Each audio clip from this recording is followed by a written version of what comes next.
Halo, perkenalkan saya Krisnawati Simanjuntak dari Prodi Manajemen Perencanaan Pemasaran Pariwisata kelas 2B. Di sini saya akan menjelaskan doktrin tentang Allah Trinitas. Baik, yang pertama kita akan bahas apa itu doktrin dan Trinitas. Doktrin adalah sebuah ajaran pada suatu aliran politik dan keagamaan serta pendirian segolongan ahli ilmu pengetahuan keagamaan ketatanegaraan secara bersistem, khususnya dalam penyusunan kebijakan negara. Secara singkat, doktrin ialah ajaran yang bersifat mendorong sesuatu seperti memobilisasinya. Kemudian ada Trinitas.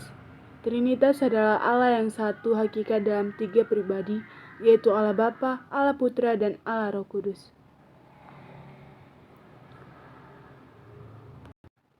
Kemudian kita akan bahas tentang Tritunggal. Tritunggal atau Trinitas yaitu doktrin iman Kristen yang mengakui satu Allah yang esa, namun hadir dalam tiga pribadi, yaitu Allah Bapa, Allah Putra, dan Roh Kudus. Di mana ketiganya yaitu sama esensinya, atau sama kedudukannya, sama kekuasaannya, dan sama kemuliaannya. Istilah Tritunggal mengandung guna tiga pribadi dalam satu kesatuan esensi Allah. Sejak awal 100 tahun ketiga, doktrin Tritunggal telah dinyatakan sebagai satu keberadaan Allah di dalam tiga pribadi dan satu substansi, Bapa, Anak, dan Roh Kudus. Pada Alkitab, baik dalam Perjanjian Lama maupun Perjanjian Baru, tidak secara eksplisit menuliskan istilah Allah Tritunggal, tetapi keberadaan Bapa, Putra, dan Roh Kudus tersirat dalam banyak ayat, patut secara terpisah maupun bersama-sama, berlandaskan ruang lingkup dalam perintah tentang pembaptisan di Matius 28 ayat 19. Karena itu pergilah jadikanlah semua bangsa muridku dan berbaptislah mereka dalam nama Bapa dan Anak dan Roh Kudus.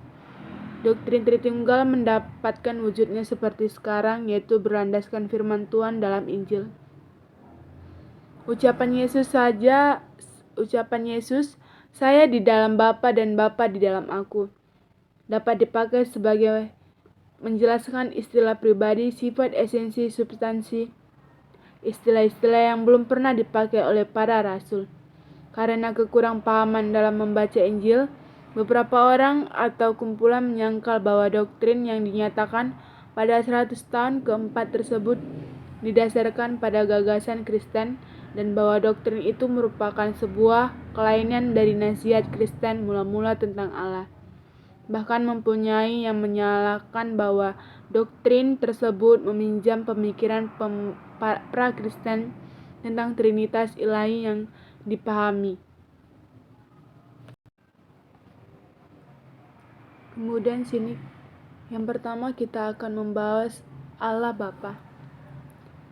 Dapat kita jelaskan bahwa Allah sebagai Bapa yang memelihara, yang memberikan kasih seorang Bapa sejati yang sangat mesra, begitu penyayang dan begitu tertib, penuh ketegasan ataupun disiplin.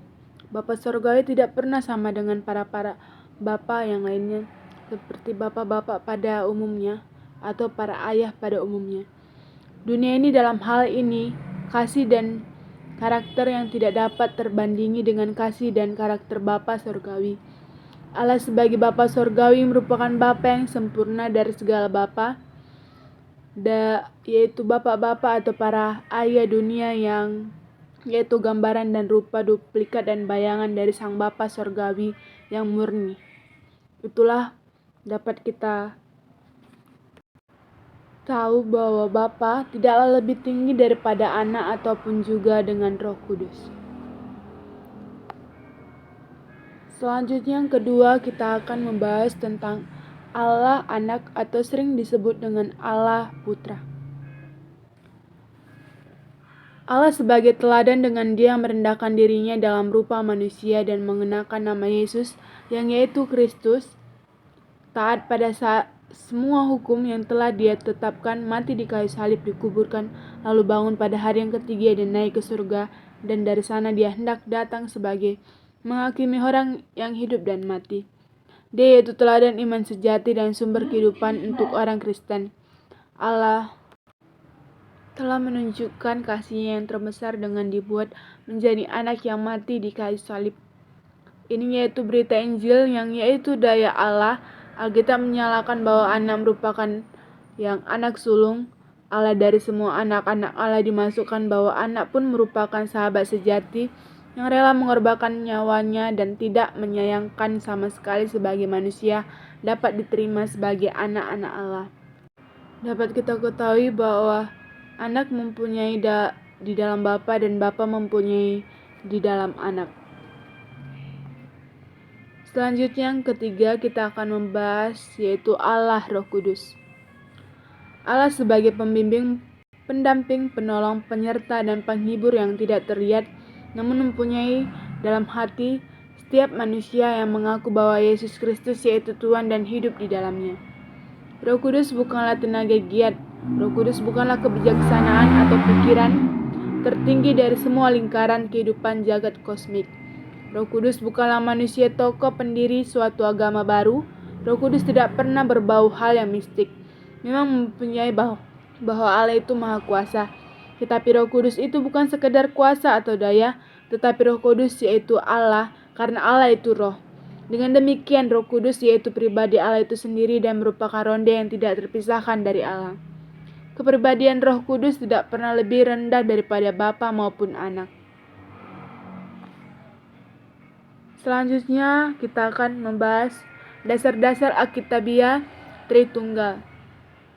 Yang dimaksud dengan dasar-dasar Alkitabiah Tritunggal ini adalah dasar-dasar atau asal mula ketika orang-orang mempertanyakan tentang doktrin atau Trinitas. Yang pertama, pada ketika penciptaan dalam kitab peristiwa Allah berkata, "Marilah kita." Kata kita merupakan subjek jamak.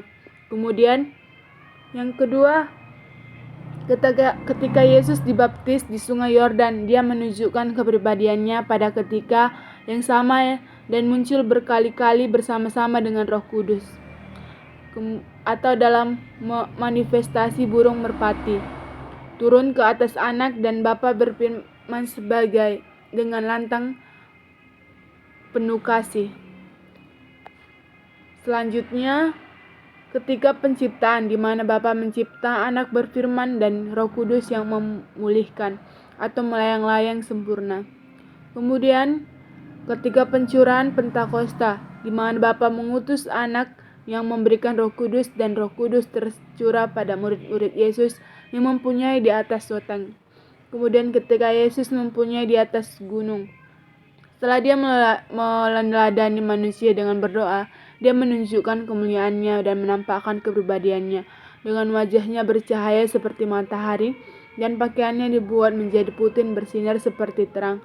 Penghabisan Roh Kudus turun dan awan yang terang menaungi 3 orang murid Yesus. Bapa dari dalam awan itu mendengarkan suaranya dan berkata, "Inilah anak-anakku yang kukasihi, kepadanya lah saya berkenan, dengarkanlah dia."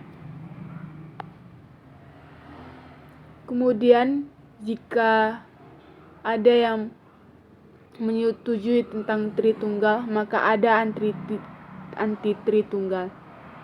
Anti-Tritunggal itu ya tidak mempunyai pemeluk Kristen tetapi dia menolak doktrin Tritunggal. Sebagian menganggap suatu hal yang tidak begitu penting sebagai mendiskusikannya. Seseorang atau satu komunitas yang berasal dari agama lain mempunyai pada posisi menyebut diri mereka sebagai anti-Tritunggal, namun bervariasi sesuai alasan mereka dalam menolak Tritunggal dan sesuai bagaimana mereka mendeskripsikan Tuhan itu. Baik, itulah yang dapat saya jelaskan tentang doktrin Allah Trinitas. Apabila saya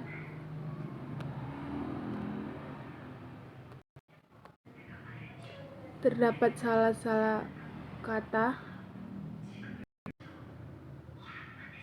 dalam berbicara, saya mohon maaf. Tetapi bagaimana cara kita menghayati bahwa Allah Tritunggal dalam kehidupan sehari-hari? Kita dapat melakukannya dengan berdoa, rajin ke gereja, membaca Alkitab, mendengarkan firman Tuhan, berbuat baik pada siapapun tanpa membeda-bedakan, menghormati orang tua dan mengasihi sesama, tidak berbuat jahat dan menjauhi hal-hal yang dilarang Tuhan, tidak membunuh, tidak berbuat kejahatan dan membentuk apapun itu. Kiranya apa yang saya sampaikan tadi dapat kita resapi dan melakukannya dalam kehidupan kita sehari-hari. Demikianlah, sampai jumpa, bye, shalom.